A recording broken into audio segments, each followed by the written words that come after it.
So in this section, we'll talk about the website and social. Before your clients even reach out for a meeting, they will likely have looked up your social media and checked out your website.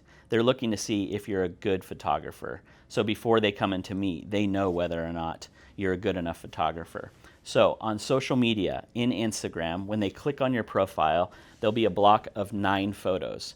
So you want to make sure that there's an album on every single one of those pages. So once every 9 posts, you want to post about albums.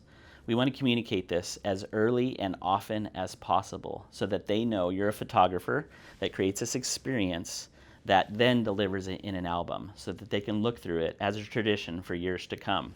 Now, on your website, you want to have at least a section that is dedicated to albums. We have friends that we work with, Krista and Davey, that do templates that are based on the KISS system, and it just explains all the things about albums. So if they continue to see on social media and on your website and then in person that you continue to talk about albums, they'll know the type of photographer that you are. I explain this as like a picture taker or a photographer, a creative entrepreneur that creates this experience. As a picture taker, you are a photographer that takes pictures as a service and delivers all those images to your client. I believe that's a disservice to your client.